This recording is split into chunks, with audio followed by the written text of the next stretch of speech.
Pakikipaglaban para sa pangarap. Ito ang kwento ni Hansen Nichols. Sana kay muling makita ko, damin ang tibok ng puso mo. Si Hansen Nichols, 23 years old mula sa Taguig, ay kwento ng patuloy na pakikipaglaban.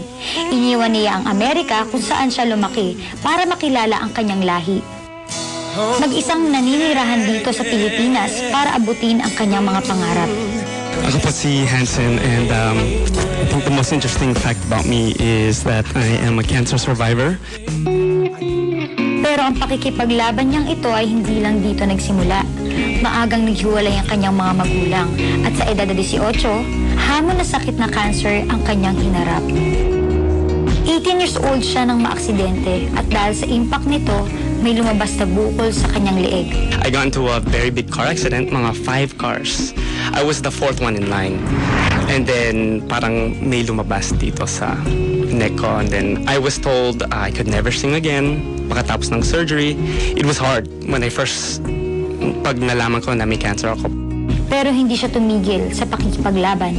I really wanted to discourage people to look at me parang sick siya.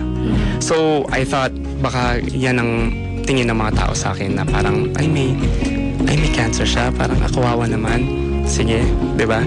I didn't want that. Sa season 1 ng Pinoy Dream Academy, nakasali siya sa top 30 ng NCR. Pero hindi pinalad na makapasok sa loob ng academy. Sa ikalawang pagkakataong ibinigay sa kanya, maipaglalaban na ba niya ang kanyang pangarap?